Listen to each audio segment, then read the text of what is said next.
நாவிலே உள்ள அதிகாரத்தை நீங்கள் பயன்படுத்தவில்லை என்றால் தேவனுடைய ஆவியானவர் உங்களை கடிந்து கொள்ளுவார். ஆண்டவர் ஒரு வழியை நியமித்தால் அதை நீங்க தான் புரிந்து கொண்டு செயல்பட வேண்டுமே தவிர, தவறான வழியில தவறான ரூட்ல போய் நீங்க மூக்கை எப்படி பிடித்தாலும் அவர் என்ன செய்ய மாட்டாரு, தடை செய்ய மாட்டாரு. உன் புருஷன் குடிக்கிறான் இல்லையா, நீ என்ன செய்ய, ஒரு சொம்பு தண்ணி எடு, அதில் கை வை. இயேசுவின் நாமத்தினால இந்த தண்ணீரில் இயற்கைக்கு அப்பாற்பட்ட வல்லமை இறங்குவதாக. இந்த தண்ணீரை குடிக்கும் பொழுது அந்த குடிப்பிசாசு என் கணவனை விட்டு ஓடுது. அந்த தண்ணியை கொஞ்சம் கொஞ்சமாக குடு, ஒரு 2 நாளைக்கு குடு. புயலை அமர்த்துறதுக்கு என்னது, இறையாதே அமைதலாயிரு. படுக்கையே எடுத்துக்கொண்டு நட, சிறுபெண்ணே எழுந்திரு, வாலிபனே. அப்பா எவ்வளவு எளிமையாக்கி வைத்திருக்கிறா.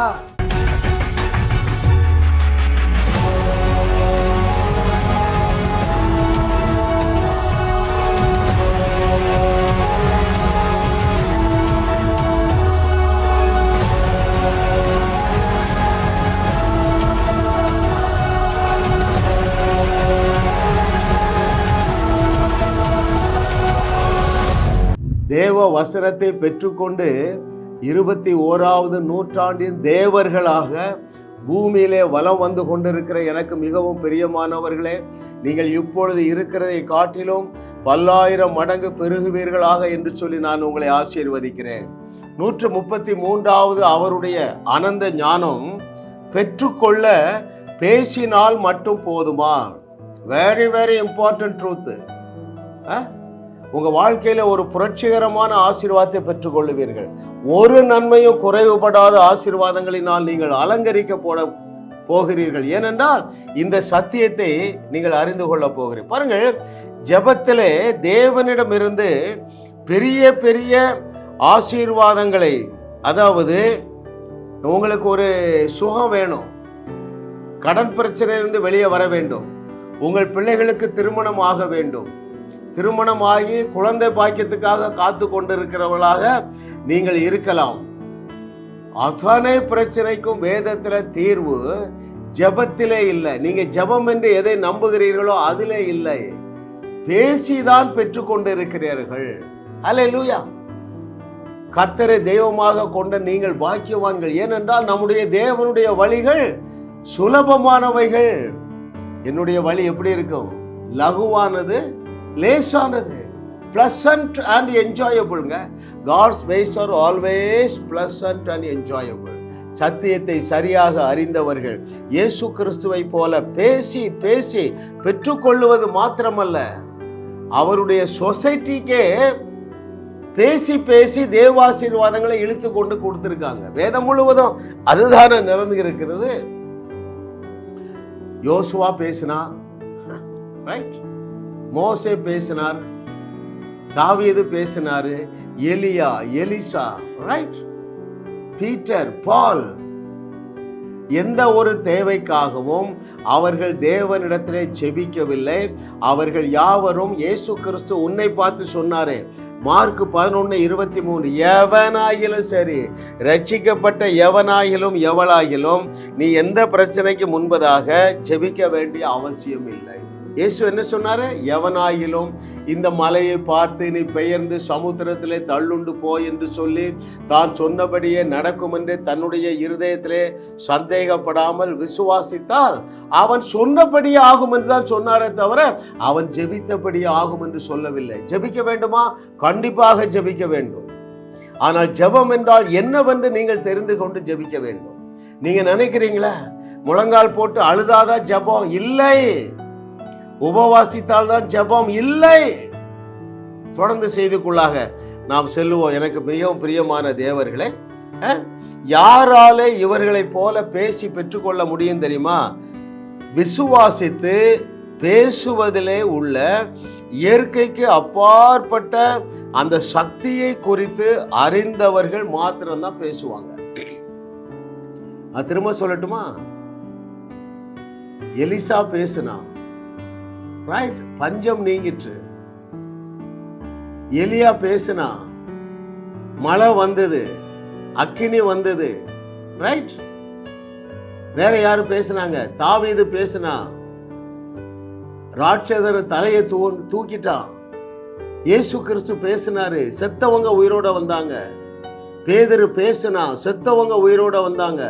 பவுல் பேசினா செத்தவங்க உயிரோட வந்தாங்க. பவுலுடைய கரத்தினாலே பலத்த அற்புதங்கள் நடந்தது. அற்புதம் என்றாலே என்ன தெரியுமாங்க? ஆசீர்வாதம். தெரிஞ்சு கொள்ளுங்க, தேவனுடைய பிள்ளைகளுக்கு ஆசீர்வாதம், தேவனுடைய எதிரிகளுக்கு அழிவு. அதுதான் அற்புதம். சரிங்களா? ஒரு பணம் உங்களுக்கு தேவைப்படுது, அதை நீங்கள் பெற்றுக்கொள்ள அற்புதமான வழிகளை தேவன் வைத்திருக்கிறார். அதைத்தான் நாம் கற்றுக்கொள்ள போகிறோம். நீங்கள் பெற்றுக்கொள்ளத்தக்கதாக உங்கள் நாவிலே இருக்கிற அதிசயமான ஆற்றலை குறித்து நீங்கள் இன்றைக்கு கற்றுக்கொள்ள போகிறீர்கள். ஒரு இன்ட்ரெஸ்டிங்கான விஷயம் சொல்லட்டா? உலகத்திலே the greatest power center is Pentagon of USA. அமெரிக்க ஐக்கிய தேசத்து பென்டகன் தாங்க மோஸ்ட் பவர்ஃபுல். கர்த்தருடைய சன்னிதானத்தில் நின்று சொல்லுகிறேன், ஒவ்வொரு இண்டிவிஜுவல், ஒவ்வொரு தனிப்பட்ட விசுவாசிக்குள்ளேயும் ஒரு பெரிய பென்டகனை விட சூப்பர் நேச்சுரல் பவரினால் தேவன் அதை நிறைத்து வைத்திருக்கிறார். Hallelujah. Oh, thank you Lord for your goodness. எத்தனை உதாரணம் வேணும்? பென்டகன் பவர்னால சூரியனை நிறுத்த முடியுமா? ஒரு தனி மனிதன் பேசுறாங்க, சூரியன் அங்கே நிற்கிறது. ஏன்னா அவங்களுக்கு வெளிச்சமாகியே ஆசீர்வாதம் வேணும். அப்போ வெளிச்சத்தை பெற்றுக்கொள்ள அங்கே ஜெபிக்கவில்லையே தவிர அங்கே அவன் பேசினான். தேவனுடைய திட்டம் என்ன?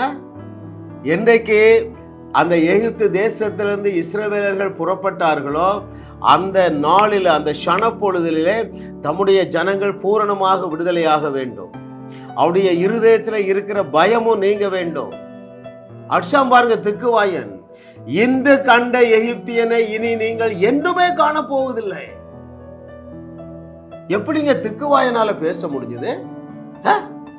நம்ப முடியாத அந்த விடுதலையை எப்படி நம்ப முடிந்தது? ரிசல்ட் என்ன தெரியுமா? அந்த பார்வோனுடைய கடைசி சோல்ஜரையும் அந்த தண்ணீரிலே தேவனால் மூழ்கடிக்க முடிந்தது. ஏனென்றால் அந்த மோசே பேசினதுனால. உங்க மகளுக்கு கல்யாணம் ஆகி 10 வருஷம் ஆச்சு, ரைட்? குழந்தை பாக்கியம் இல்லை. ஏன்? நீங்க வேதத்துக்கு விரோதமாக ஜெபம் பண்ணிட்டே இருக்கிறீங்க. அன்னாள் ஜெபித்தாங்க, அன்னாள் ஜெபித்தா. நீங்க ஜெபத்துக்கு நான் விரோதி அல்ல. நீங்கள் ஜெபத்திலே பேசுகிறீர்களா அல்லது அழுகிறீர்களா? கண்ணீர் விடுகிறீர்களா அல்லது அத்தாரிட்டி எடுத்து பேசுகிறீர்களா? தொடர்ந்து செய்திகளை நாம் கவனிப்போம். கர்த்தரை தெய்வமாக கொண்ட நாம் பாக்கியவான்கள். ஏனென்றால் every child of God is a powerhouse. Hallelujah. Oh, thank you Lord. கர்த்தரை தெய்வமாக கொண்ட நாம் பாக்கியவான்கள். ஏனென்றால் இது உங்களுடைய கலாச்சாரமாக மாறப்போகிறது. முக்கியமான ட்ரூத்துங்க.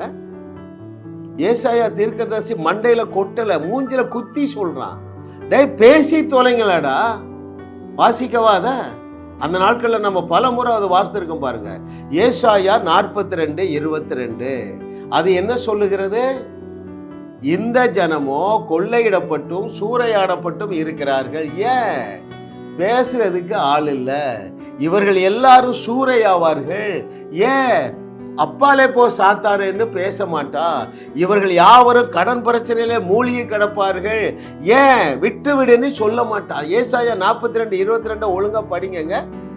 முக்கியமான வசனம். தேவன் ஏசாயா தீர்க்கதரிசி மூலமாக சொல்லி இருக்கிறார். அதுல ஒரு இன்ட்ரெஸ்டிங் பார்ட் என்ன தெரியுமா? அதுக்கு 2 வசனத்துக்கு முன்னாடி சொல்றாரு, எல்லாருக்கும் கண்ணு தெரியும், ஊழியக்காரன் மட்டும் கண்ணு தெரியாது, அவன் இருளில் இருப்பான், எனவே 40 நாள் உபவாசம் பண்ணுவான், என் கையெல்லாம் கட்டி போட்டுருவான். பேசத்தானங்க சொன்னாரு, ரைட்? பாருங்கள், அங்கே அந்த கடல்ல புயல் வருது, சீசரெல்லாம் அலறான்.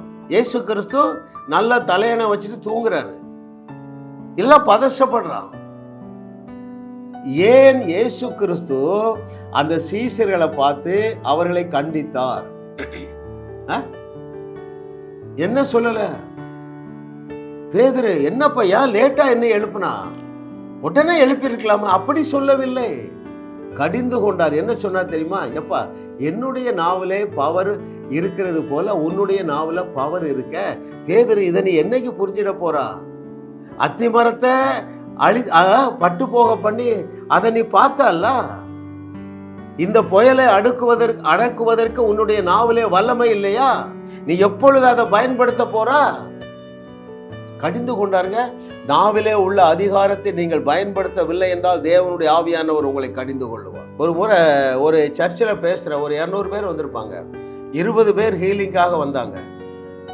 நான் ஒன்றுமே சொல்லலைங்க. தலையில கை வைக்கிறேன் இயேசுவின் நாமத்தினால.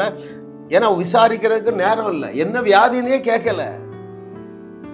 இயேசுவின் நாமத்தினால இந்த சரீரத்தில் இருக்கிற எல்லா வியாதியும் போ, இயேசுவின் நாமத்தினால இந்த வியாதியை போ. அப்படி 20 பேர் தலையில கை வைக்கிறேன். தேவனுடைய நாம மகிமைக்காக சொல்லுகிறேன், அத்தனை பேரையும் சுகமாக்கின தேவன் உன்னோடு பேசிக்கொண்டு இருக்கிறார். ஈஸியான வழி சொன்னா நீங்க கேட்க மாட்டீங்க. உங்க பாஸ்டர் சொல்லுவார், உன் ஜெபம் போதாது, கூட்டு ஜெபத்தை கூட்டு. ஆண்டவர் உன் மேல இறக்கப்பட மாட்டேங்காருப்பா. ஆண்டவர் ஒரு வழியை நியமித்தால் அதை நீங்க தான் புரிந்து கொண்டு செயல்பட வேண்டுமே தவிர, தவறான வழியில தவறான ரூட்ல போய் நீங்க மூக்கை எப்படி பிடித்தாலும் அவர் என்ன செய்ய மாட்டாரு, தடை செய்ய மாட்டாரு. ஹல்லேலூயா. ஓ thank you Lord for your goodness.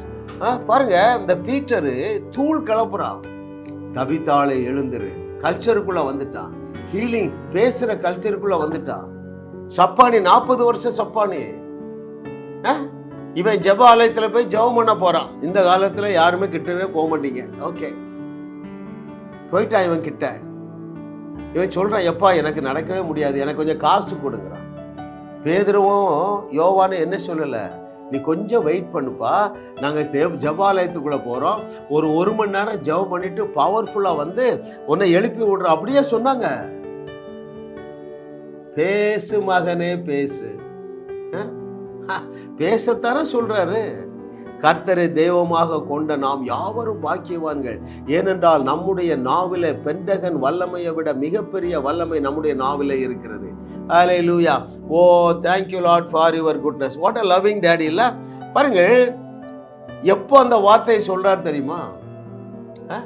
எந்த வார்த்தையை? மார்க்கு 11:23 எப்பொழுது நம்முடைய நாதனாகிய இயேசு கிறிஸ்து சொல்லுகிறார் என்றால், அத்தி மரத்தை பட்டு போக பண்ணி நாவில இருக்கிற அதிகாரத்தை ப்ரூவ் பண்ணிட்டார். பீட்டர் அதிர்ச்சி அடைகிறான். அதிர்ச்சி அடைந்து என்ன கேட்கிறான், நான் வாசிக்கட்டுமா உங்களுக்கு? அங்கே மார்க்கு 11:21. பேதுரு நினைவு கூர்ந்து அவரை நோக்கி, ரபி, இதோ நீர் சபித்த அத்தி மரம் பட்டு போயிற்று என்றார். மார்க்கு 11:21 சில வசனங்களை வாசிக்கிறேன். இயேசு அவர்களை நோக்கி, தேவனிடத்தில் விசுவாசம் உள்ளவராயிருங்கள்.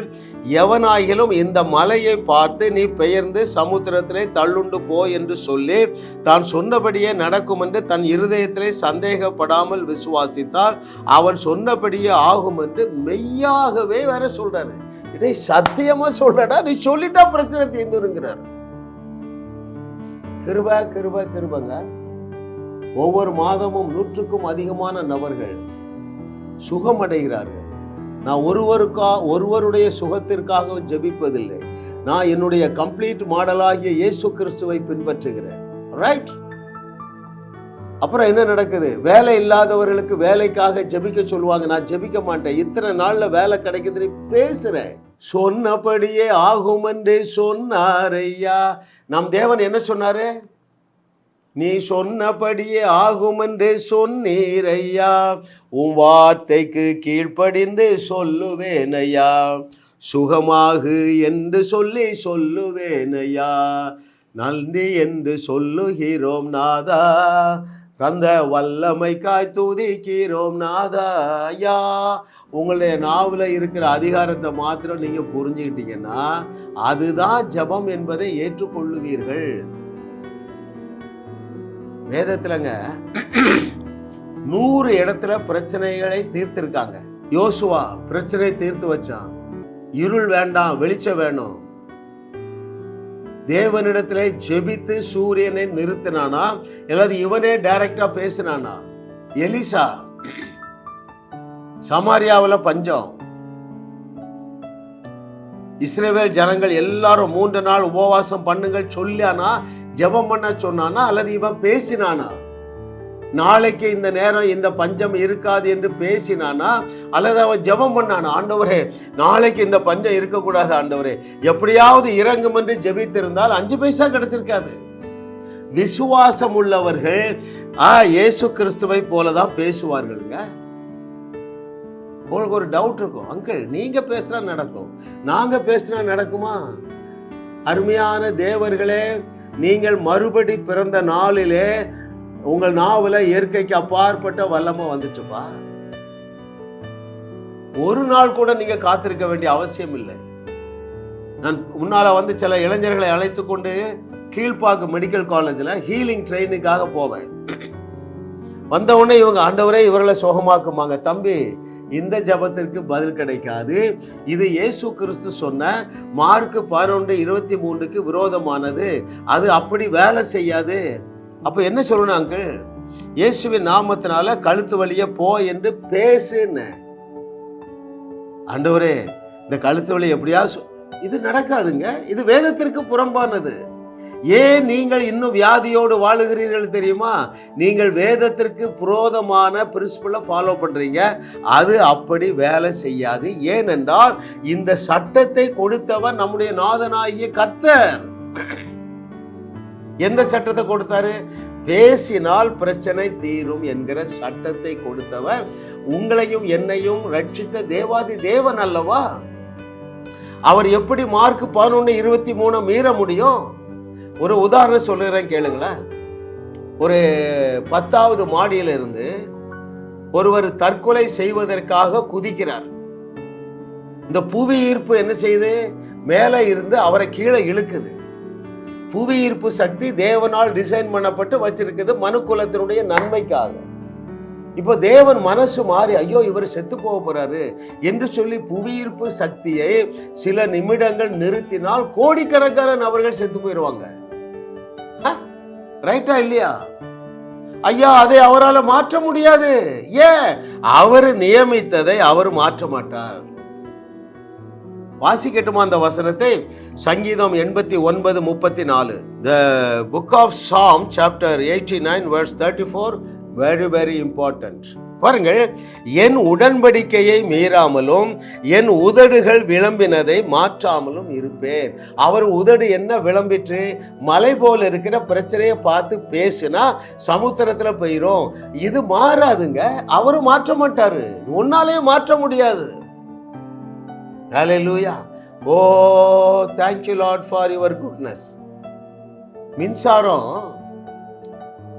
கம்பியில மின்சாரம் இருக்கிறது என்பதை நீ அறியாமல் மிதித்தாலும் மரணத்தை சந்திக்க நேரிடும். ரைட்? இன்னைக்கு தங்கள் நாவல இருக்கிற அதிகாரத்தை குறித்து சபைக்கு வெளிச்சம் இல்லாததுனால அநேகர் செத்து செத்து பிழைக்கிறாங்க. வியாதியில, பண கஷ்டம், மன கஷ்டம், குடும்ப பிரிவினைகள், பிள்ளைகள் கீழ்ப்படியல. உங்க பிள்ளைகளுக்காக எப்படி பேச வேண்டும் என்று சொல்லி தரட்டுமா? உங்கள் கணவன் குடிக்கிறார், நீ எப்படி பேசலாம்? நீயே எப்படி பேசுறாலும் அற்புதம் நடக்குப்பா. ஒரு குடிகாரனுடைய வீட்டுக்கு அவள் மனைவி அழைத்து சென்றான். நான் என்ன செஞ்சேன் தெரியுமா? அப்பொழுது அவர் இல்லை, ஆட்டோக்காரர் நல்லா விடிய 3 மணிக்கே குடிக்கிறாள். நான் என்ன செஞ்சேன் தெரியுமா?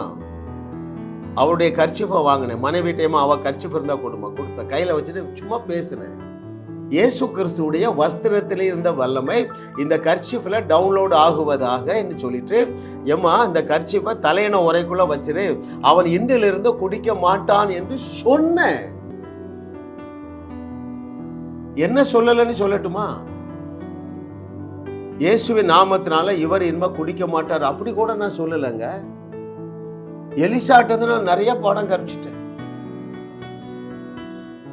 ஒருவர் சாப்பிடக்கூடிய ஆகாரத்தை 100க்கும் அதிகமாக பெருக்குவதற்கு எப்படி பேசினாரு?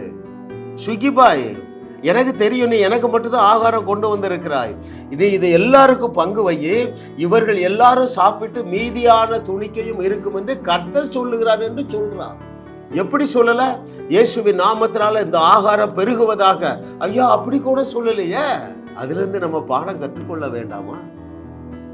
5 அப்போ 2 மீனை எடுத்து வானத்தை அண்ணாந்த பார்த்து சோத்திரம் பண்ணி இதை பிட்டு கொடுங்கள் என்று சொன்னாரே தவிர அந்த கூடையை எடுத்து கை வச்சு இயேசுவின் நாமத்தினால இது பெருகி கொண்டே இருப்பதாக அப்படி கூட சொல்லலையே. எத்தனை பேர் கவனிக்கிறீங்க? என்னோடு கூட இணைந்து கொள்ளுங்கள், உலகத்தை உலுக்குகிற நாள் வந்து விட்டது என்று கர்த்தர் சொல்லுகிறார். எலியா ஜெபம் பண்ணாரா? ஏமா உற்பத்தி கால திட்டத்துல உனக்கு ஒரு பையன் இருப்பான். அதாங்க ஜெபம். பேசுவதுதான் ஜெபம். இதை அறிந்து கொண்ட நாள் முதல் அற்புதம் செய்யாத நாளே இல்லை. ஜெபம் செய்ய சிறந்த வழி. என்னுடைய விசுவாசத்தை பெருக பண்ணுவதற்கு என்னெல்லாம் செய்யணுமோ அத்தனையும் நான் செய்கிறேன். ஆகையினால் தான் கண் சிமிட்டுவது போல தேவன் என்னை கொண்டு பயன்படுத்தி அற்புதம் செய்கிறார். ஓ thank you Lord. See, the Lord has made everything simple. பேசினா போதும், குழந்தை பாக்கியம் வந்துடுது. உன் புருஷன் குடிக்கிறான் இல்லையா, நீ என்ன செய்ய, ஒரு சொம்பு தண்ணி எடு, அதில் கை வை. இயேசுவின் நாமத்தினால இந்த தண்ணீரில் இயற்கைக்கு அப்பாற்பட்ட வல்லமை இறங்குவதாக. இந்த தண்ணீரை குடிக்கும் பொழுது அந்த குடிப்பிசாசு என் கணவனை விட்டு ஓடுது. அந்த தண்ணியை கொஞ்சம் கொஞ்சமாக குடு, ஒரு 2 நாளைக்கு குடு. எத்தனையோ பேர் வெளியே வந்திருக்காங்க. ஹல்லேலூயா. ஓ thank you Lord for your goodness. அவர் செய்த அதிசயங்களை எழுதினால் அந்த புஸ்தகங்கள் உலகம் கொள்ளாது. ரைட்? அப்போ ஒவ்வொருவருக்கும் ஒரு 10 நிமிஷம் கூட ஜெபம் பண்ணி இருந்தா அவ்வளவு அற்புதம் செய்ய முடியுமா?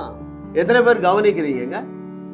ஒவ்வொருத்தருக்கும் 3 வினாடி. யாருக்கு? லாசருவை உயிரோடு எழுப்ப, லாசருவே வெளியே வா. புயலை அமர்த்துறக்கு என்னது? இறையாதே அமைதலாயிரு, படுக்கையை எடுத்துக்கொண்டு நட, சிறுபெண்ணே எழுந்திரு, வாலிபனே. அப்பா எவ்வளவு எளிமையாக்கி வைத்திருக்கிறா. எங்க செய்தி 100 செய்தியை கேளுங்க. ஒரு கவர்மெண்ட் ஹாஸ்பிட்டலுக்கு போங்க, பிரைவேட் ஹாஸ்பிட்டலில் போனால் அலோவ் பண்ண மாட்டாங்க. எல்லா கவர்மெண்ட் ஹாஸ்பிட்டலும் திறந்துருக்கு. ராஜீவ்காந்தி ஹாஸ்பிட்டல் திறந்துருக்கு. பல முறை நான் போய் ஹீலிங் பண்ணியிருக்கிறேன். கீழ்பாக்கு ஆஸ்பத்திரி திறந்துருக்குங்க. 100 செய்தியை கேட்கணும். 100 செய்தியை கேட்க வரைக்கும் வேற செய்தியை கேட்கக்கூடாது. நீங்கள் போய் கை வைங்க, பேசுங்க. இந்த கட்டி மறைஞ்சு போன்னு பேசு, இந்த காயம் இப்பொழுதே ஆறுவதாக என்று பேசு, கழுத்து இப்பொழுதே சுகம் உண்டாவதாக என்று பேசு. இப்படித்தானப்பா வேதம் நிறைஞ்சிருக்கு. சிம்பிளான காரியத்தை எவ்வளவு காம்ப்ளிகேட் பண்ணி மதவாதிகள் அல்லது பிசாசின் ஏஜென்ட்டுகள் உங்களை நரகத்தில் தள்ளி வச்சிருக்கிறாங்க. கர்த்தரை தெய்வமாக கொண்ட நாம் பாக்கியவான்கள். ஏனென்றால் தேவனை போல நீங்கள் பேசி அனைத்து ஆசீர்வாதங்களையும் பெற்றுக்கொள்ளத்தக்கதாக உங்களுடைய நாவலே அதிகாரத்தையும் வல்லமையை வைத்து விட்டு தான் சொன்னார், நீங்கள் நான் செய்ததையும் செய்வீர்கள், இதை விட பெரிய அற்புதங்களையும் செய்வீர்கள். ஹல்லேலூயா. அவருடைய வார்த்தைக்கு மரியாதையே கிடையாதுங்க. யாராவது இதை சீரியஸாக டீச் பண்ணுறாங்களாங்க? மார்க் 11:23 டீச் பண்ணாதவங்க நான் அதுக்கு மேலே சொல்ல விரும்பலை. அவங்களாம் யாரு? பிசாசுக்கு ஏஜென்ட்டுகள். சப்ஸ்டிடியூட் பண்ணுவாங்க. நீ பேசினா போதும், பிரச்சனை தீர்ந்து விடும். அப்படி நூற்றுக்கணக்கான இடத்துல எழுதி இருக்குது. ஆனாலும் என்ன சொல்லுவாங்க? உன் பரிசுத்தம் போதாது, உன் ஜெபம் போதாது, உங்க முற்பிதாக்களுடைய சாபம், அவ்வளவுதான், உன்னை குழி தோண்டி புதைச்சாச்சு. எதை? உன்னுடைய விசுவாசத்தை. அதனாலதான் தீத்துக்கு எழுதும்போது சொல்றாரு, தீத்து பி கேர்ஃபுல், உன்னுடைய விசுவாசமாகிய கப்பலை சேதப்படுத்தாமல் பார்த்து கொள்ள வேண்டிய பொறுப்பு உன்னுடைய பொறுப்பு. 11 வருஷம் காணுங்க ஒரு சகோதரருடைய மருமகனை. நான் ஒரே ஒரு வார்த்தை டேட்டு ஃபிக்ஸ் பண்ணேன், 90 டேஸ்ல உங்க வீட்டுக்கு வந்துருவான்னு. 85வது நாள்ல வந்துட்டான். இப்போ எனக்கு விசுவாசம் பெருகிட்டு நான் என்ன சொல்றேன் தெரியுமா? 24 ஹவர்ஸ்ல உன் மருமகன் வருவான்னு சொல்றேன். வந்துடுறாங்க. நீ சொல்லாததுனாலே அநேகர் வராமல் இருக்கிறார்கள். அநேக குடும்பங்கள் பாழாகி கிடக்கின்றன. ரைட்? எளிமையான ஊழியத்தை சொல்லி இருக்கிறார்கள். அருமையான போதகர்களை, என்னுடைய செய்திகளை கேளுங்க. ஒரு 10 செய்தி கேட்டாலே உங்களுக்கு ஃபெய்த் கிரியேட் ஆயிடும். 50 செய்தி வந்தா நீங்க அனல் பறத்துவீங்க. 100 செய்தியை கேட்டுட்டீங்கன்னா செத்தவங்களே எழுப்பிடுவீங்க. அந்த 4ல் 1 தானங்க அது. எந்த 4ல் 1? வியாதியஸ்தர்களை சுஸ்தமாக்குங்கள், குஷ்டரோகிகளை சுத்தம் பண்ணுங்கள், மரித்தோரை உயிரோடு எழுப்புங்கள். அப்புறம் என்னது? பிசாசை துரத்துங்க. இதுல எதிலையாவது ஜெபம் பண்ணுங்கள்னு இருக்கா? அப்போ உங்களை ஒருத்தர் அழைத்தால் நீ என்ன சொல்லணும்? நான் செத்தவங்களை எழுப்ப வந்துடுறேன், ஜெபிக்க வரேன்னு சொல்லாதீங்க. பாஸ்டர் எங்க வீட்டுல என் மகா சிக்காயிட்டா, ஜெபிக்க வாங்கினா நீ என்ன சொல்ல? ஐ கேன்சல் திஸ். ஏமா நான் ஜெபிக்க வரல, சொஸ்தமாக்க வருகிறேன்னு சொல்றதுக்கு உங்களுக்கு ஏன் தைரியம் இல்லை? எந்த வியாதிக்காகவது இயேசு கிறிஸ்து ஜெபம் செய்தாரா? எந்த வியாதிக்காவது பவுலோ பீட்டரோ ஜெபம் பண்ணாங்களா? இவ்வளவு ஆபியஸா எழுதியிருக்கு, இவ்வளவு திறவுகோல் மாதிரி திறந்து எழுதியிருக்கு. இன்னொன்னு, ஒருத்தர் சிக்கா கிடந்தா அவன் பக்கத்துல முழங்கால் போட்டு அழுதியன்னா உன்னை போல முட்டாள் உலகத்துல ஒருத்தரும் கிடையாது.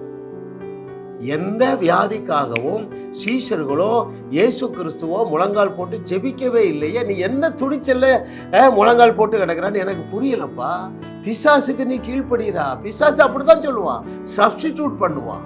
நீ விசுவாசித்து பேச வேண்டிய இடத்துல நீ முழங்கால் போடுன்னு சொல்லுவான். நீங்களும் அதுக்கு பலியாயிட்டீங்க. ஏவாள் மீது கோபப்படுறதுக்கு உங்களுக்கு என்னங்க அதிகாரம் இருக்கு? அவங்களையும் சப்ஸ்டிடியூஷனை தானே நம்பினாங்க. தேவனை போலதான் இருந்தாங்க. இல்ல நீ இந்த மரத்தின் கனியை புசித்தால் தேவனை போல மாறுவீர்கள். இவங்களும் நல்லா தான் தெரியுது, இந்த கனி பார்க்கறதுக்கு நல்லா இருக்கு, இவன் சொன்னா ஏதோ விஷயம் இருக்குன்னு. இல்ல, கஷ்டமானதை சொன்னாதான் நீங்க செய்வீங்க. நான் சொல்றேன் பேசுங்கிற, நீங்க என்ன அற்பமா பாக்குறீங்க. நான் மட்டும் சொல்லி வாங்க, ஒரு 3 நாள் உபவாசம் பண்ணுவோம். கடன் பிரச்சனை உள்ளவர்கள் அத்தனை பேர் வாருங்கள், 3 நாள் உபவாசம் பண்ணுவோன்னா வந்துருவீங்க. மூட்டையே கட்டி வச்சுட்டு. அது இஸ் நாட் பிபிலிக்கல். அயாது வேதத்துக்கு புறம்பானது. என் நாமம் தரிக்கப்பட்ட என் ஜனங்கள் தங்களை தாழ்த்தி தங்களுடைய பொல்லாத வழிகளை விட்டு திரும்பினால் நான் தேசத்துக்கு சேமத்தை கொடுப்பேன் என்பது பழைய உடன்படிக்கைப்பா. பழைய உடன்படிக்கை நீ பிடிச்சிட்டே இருக்கிறான். ஆண்டவரும் தடை செய்யறது இல்லை.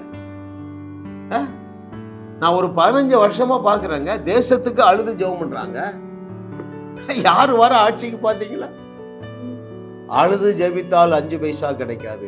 தேவனுடைய வார்த்தைக்கு கீழ்ப்படிந்து இயேசுவை போல பேசினால் நீங்கள் எல்லாவற்றையும் பெற்றுக் கொள்ளுவீர்கள் என்று கர்த்தர் சொல்லுகிறார். ஜாஸ் மினிஸ்ட்ரிஸ் செய்திகள் மூலமாக நீங்கள் ஆசீர்வதிக்கப்பட்டிருக்கிறீர்கள். நீங்கள் இந்த ஊழியத்தோடு கைகோர்க்கும்படியாக உங்களை அழைக்கிறோம். நீங்கள் காணிக்கை விதைக்கக்கூடிய நல்ல நிலமாக ஜாஸ் மினிஸ்ட்ரிஸ் இருக்கிறது. விசுவாசத்தோடு உற்சாகமாக பெருக விதையுங்கள். தேவன் உங்களை 1000 மடங்கு பெருக செய்வார். வாரந்தோறும் சென்னை முகப்பேரில் நடைபெறும் கிங்ஸ் அண்ட் குயின்ஸ் அசெம்பிளி ஞாயிறு ஆராதனைக்கு அன்புடன் அழைக்கிறோம். சத்தியத்தை சரியாக அறிந்து வெற்றி வாழ்க்கை வாழுவீர்கள்.